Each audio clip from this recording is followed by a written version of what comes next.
Hello and welcome to the Adonis Stevenson Tony Bellew pay-per-view preview show presented by Fight Network. I'm your host, Corey Erdman. 2013 has been an incredible year for Adonis Stevenson. It's possible that no fighter's profile has risen more than his over the past 12 months. During that time, he's gone from long-shot super middleweight contender to the legitimate light heavyweight champion of the world, an attraction on American television and now on Canadian pay-per-view. Stevenson has gone on an unprecedented run in 2013, winning the lineal title, defending it against a top 5 opponent, and now looking to defend it against another dangerous top 10 foe in Tony Bellew in Quebec City. Let's take a closer look at the man on the marquee, the man whose ring heroics this calendar year have made him very deserving of the title Superman. From the time he started as a professional, it was impossible to not pay attention to Adonis Stevenson. With magnetic charisma and a dynamite left hand, Stevenson began turning heads with nasty stoppages on Quebec undercards. Adonis Superman Stevenson! The problem was that the late-blooming slugger was stuck in the shadows of the biggest stars in Canadian boxing, Lucien Boutte, and his stablemate and amateur teammate Jean Pascal. As the career of Pascal began to hit a few snags, Yvan Michel took a risk and began putting Adonis Stevenson on the marquee. Stevenson embarked on a string of knockouts over solid super middleweights, earning him the reputation of the hardest 168-pound puncher on the planet.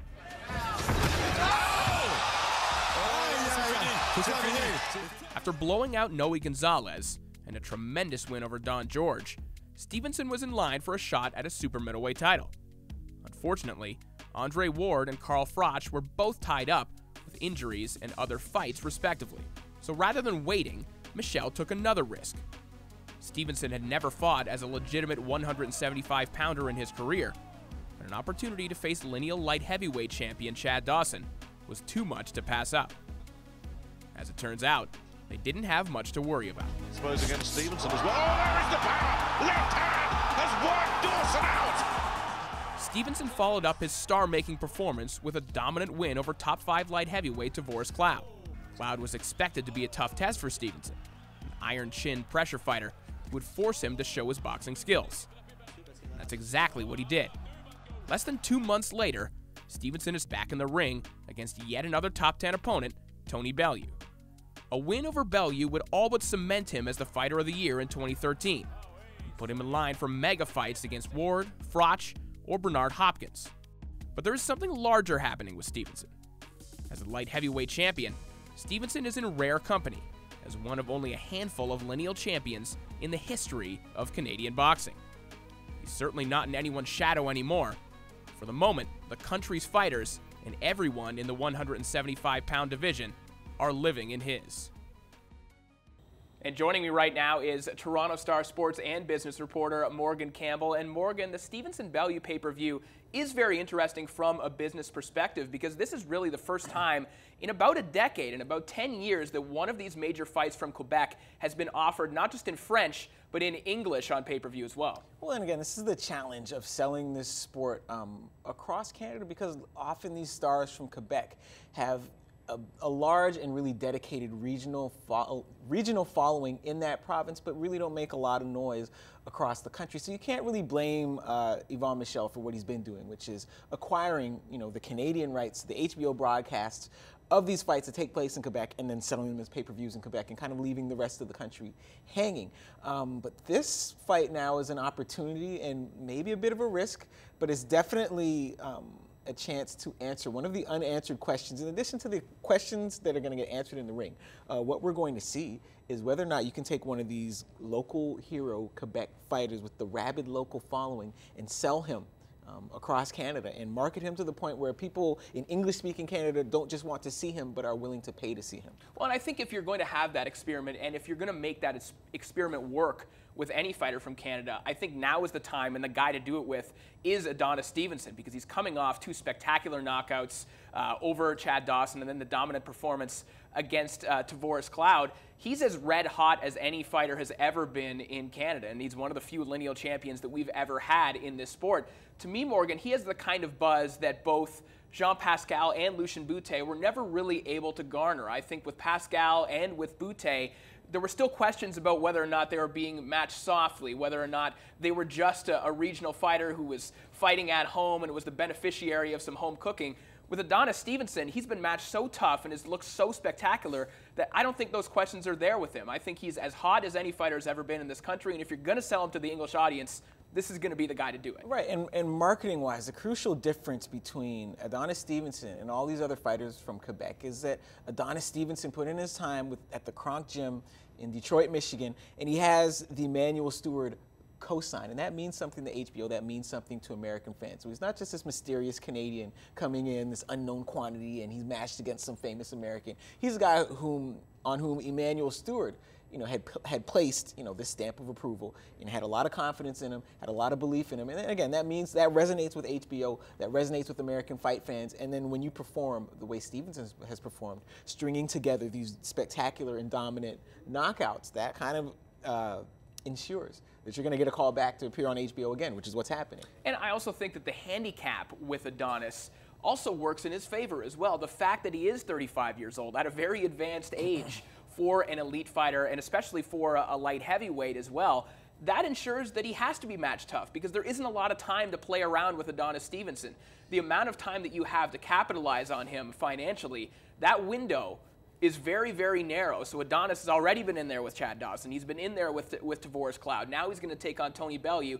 He continues to have to face these top 10 guys because he doesn't have time to do anything else. And where Stevenson also benefits from that, if there's such a thing as a young 36-year-old fighter, Adonis Stevenson is probably that, because he got a late start to the sport professionally. He turned pro, I think it was 2007, so he's not a 36-year-old with 15 years on the odometer. He's a 36-year-old with 6 or 7 years on the odometer. So he still has, to the extent that a 36-year-old can have an upside and still have a lot left, he has a lot left. So he has, chronologically, he's in a position where he's got to take big fights, because chronologically it doesn't make sense for him to take small fights, but at the same time, he has a lot more left in the tank than your typical 36-year-old. And I think we have seen that in his recent performances as well, that yeah, he's a 35, 36-year-old fighter, but we've seen absolute improvements in his recent performances. When we saw early Adonis Stevenson, he was basically a one-handed, left-handed knockout puncher, but we saw a side of his boxing skills that we hadn't seen before against Tavoris Cloud, and I think we've been seeing that ever since the Don George fight. There have been marked improvements since starting to work at the Kronk Gym. And just in terms of his recuperative abilities, when's the last time you saw a 36-year-old fighter take, 4 fights in calendar 2013? It doesn't happen, but it speaks to the fact that his physical age is younger than his age on the calendar. And I think when you look at what Adonis has done here in 2013, he's probably the front runner for Fighter of the Year, if not Edgar Sosa. That list is really short, and with a win over Tony Bellew, you can pretty much write him in as the 2013 Fighter of the Year. But it isn't just Adonis Stevenson in terms of light heavyweight champions on this particular pay-per-view. Sergey Kovalev is going to be in the co-feature as well, taking on Ismail Salak. And coming up after the break, we're going to take a look at the man known as the Crusher. And the new star of the light heavyweight division, Sergey Kovalev.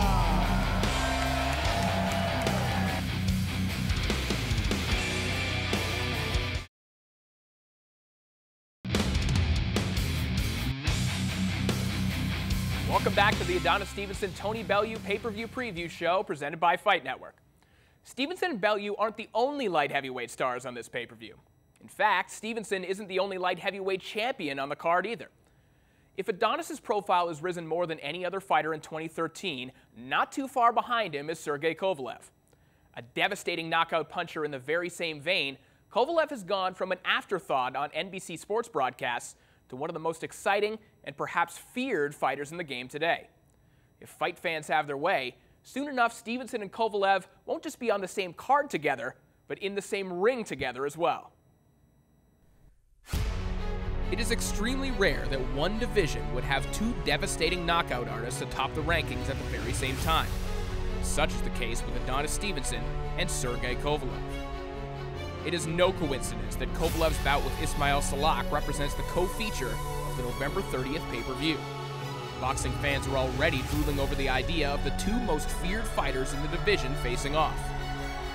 Like Stevenson, it wasn't long ago that Kovalev becoming a star was unfathomable.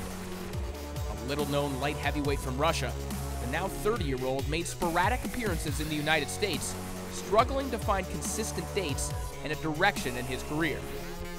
But after appearing on NBC Sports against prospect Lionel Thompson, it was clear that his direction was heading upwards.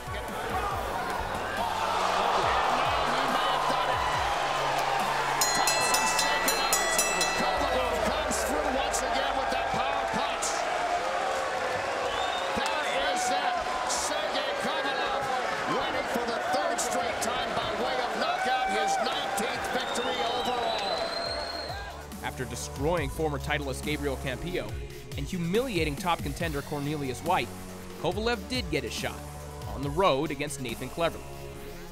Cleverly, who had never really truly been tested, despite holding the WBO world title, was warned that the Russian destroyer might be too much of a leap. They were right, as Clev was thrashed in front of a silenced home crowd.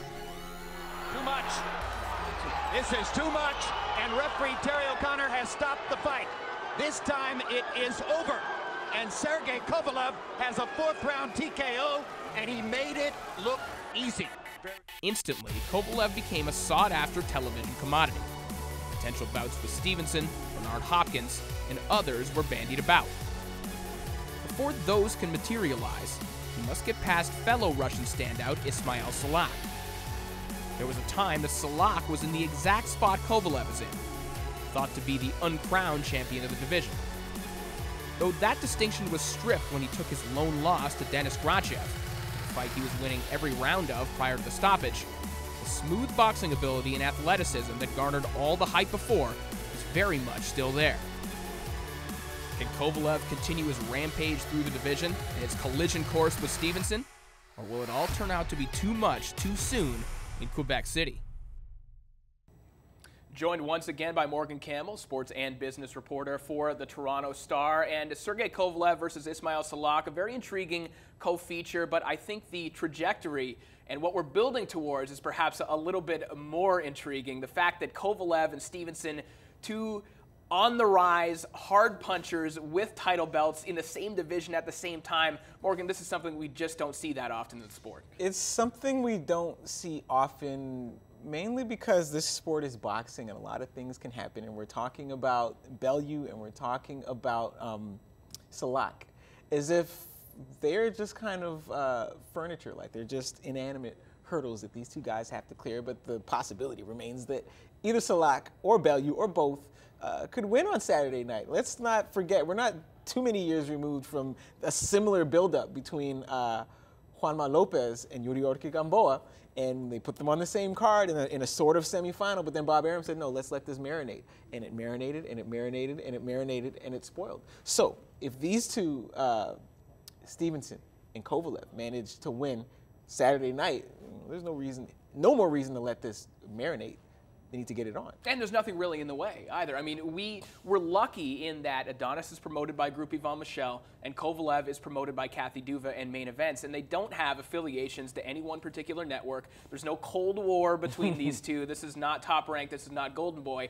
These are two companies that have worked together in the past, that like each other, and this is a fight that can get done. Now, Kovalev has also been the beneficiary of Main Events in another way, in that they have an affiliation with NBC, that they have the NBC contract to put their fighters on network cable and on NBC Sports Network. And I think, Morgan, that Kovalev and his rise in popularity is evidence that boxing absolutely should be able to get on network cable a lot more often, because we see the rise that Kovalev has enjoyed just based on just a little bit of exposure just in 2013 alone. Well, and this is what we forget, is that HBO exposes you to one set of sports fans, but NBC exposes you to a much broader set of sports fans. So yes, you know, the hardcore boxing fans are going to tune into NBC and NBC Universal Sports to watch boxing. But again, because it's not a specialty cable channel, you have access to a lot more eyeballs. And every time Kovalev has been presented with this opportunity, he's come through in a big way. The fight that really put him on the map was the win over Campillo, because we saw Gabriel Campillo, even though he lost technically to Tavoris Cloud, he took Tavoris Cloud to school and kind of was regarded as this uncrowned heavyweight champion, light heavyweight champion, excuse me. And what we didn't know about Kovalev, because we'd seen Kovalev cut through lesser fighters, what we didn't know about Kovalev was whether or not he was for real or whether he was just this one-dimensional power hitter. Because if he's just a one-dimensional power hitter, he would have been exposed against Campillo the same way that Tavoris Cloud was exposed against Campillo, and that didn't happen. And then, again, it happened not just on television, but on network television with millions of Americans watching and paying attention. And that absolutely helps build the buzz for an event like this. Well, and earlier on this year, you and I were with Kovalev's trainer, John David Jackson, Yes. and he told us this guy is the hardest puncher in the light heavyweight division. And I think you and I spoke after that, and we're kind of like, how would you possibly know that yet? I think we're starting to believe John David Jackson a little bit by this point. Right, and if there is anyone in the light heavyweight division who might rival Kovalev for punching power, it's Adonis Stevenson. Again, it's a matter of these two getting through these semifinals on Saturday to see if we can make that happen. Well, speaking of the semifinals, there is plenty more other than these world title fights on this Fight Network pay-per-view attraction. We have a stacked undercard, and speaking of knockout punchers, David Lemieux is at the forefront of that. We're going to take a look at the undercard when we come back on the Stevenson-Bellew Preview Show. Adonis Superman Stevenson.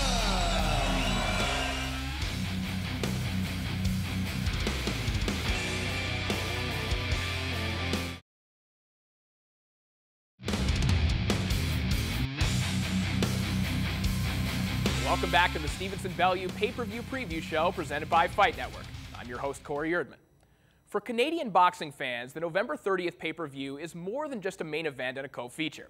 It's a chance to look at some of the biggest names and hottest prospects our country has to offer. Though Adonis Stevenson is our only active world champion, there are a number of fighters on this very undercard who could be just around the corner from world title gold being around their waists. Let's take a look at what you'll see earlier on in the night.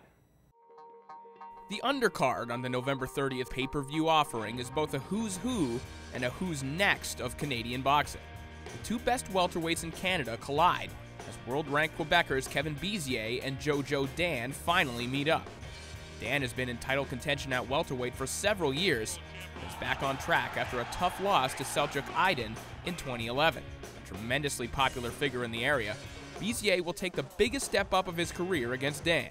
Already ranked in the top 5 by the IBF, he's already had offers to fight Devin Alexander and Andre Berto in the past 12 months. A win over Dan, and the big fights could be right around the corner. Still in the hunt for his own title opportunity is David Lemieux, who will take on veteran Jose Miguel Torres in middleweight action. Lemieux remains one of the most explosive offensive fighters and best punchers in the division, and his fights remain can't-miss television for as long as they last. Potential showdowns with division stalwarts Gennady Golovkin, Peter Quillen, perhaps a puncher's showdown with Curtis Stevens are all on the radar for the Montreal knockout artist. Finally, two of the country's top heavyweights face off as Didier Bentz battles Eric Martel. Martel recently won a version of the Canadian title by stopping Ray Alubawale in Alberta. As for Bentz, he may hold the unofficial title of most exciting heavyweight in the country. Big Daddy smashed Eric Barak on the Stevenson-Dawson undercard. For Bizier and Lemieux, they've already been headliners in Quebec, but haven't had the opportunity to be marquee players for Groupe Yvon Michel. With an international and pay-per-view stage, they can take steps towards sitting where Adonis Stevenson is right now.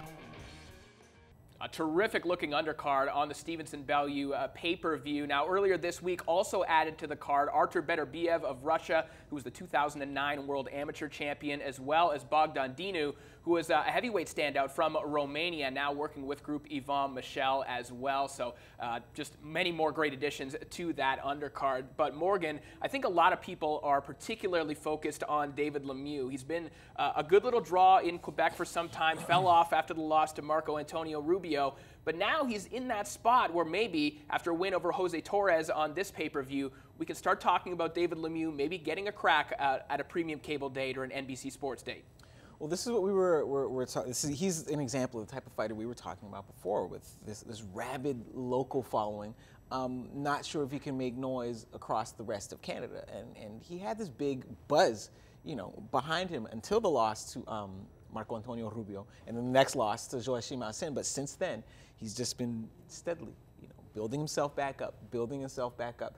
This is a bit of a crossroads fight for him, but if he comes through it cleanly, as we were discussing offline, fights with a guy like Curtis Stevens, very possible, and he can reclaim, a spot among that second tier of world-class middleweights, not quite a Triple G level, but a cut below that. Well, David Lemieux, just a real illustration of how ruthless boxing fans can be, because they're just so happy when a guy falls off. But still, I mean, it's hard to not admit that when you watch David Lemieux, you don't want to take your eyes off the screen. Sitting ringside, I mean, David Lemieux has the kind of power and explosiveness, that kind of offensive arsenal that few guys in the sport have.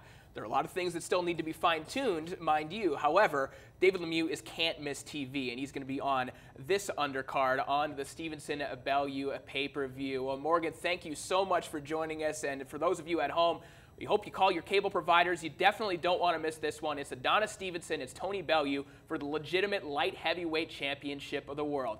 Thank you for watching the Adonis Stevenson Tony Bellew preview show.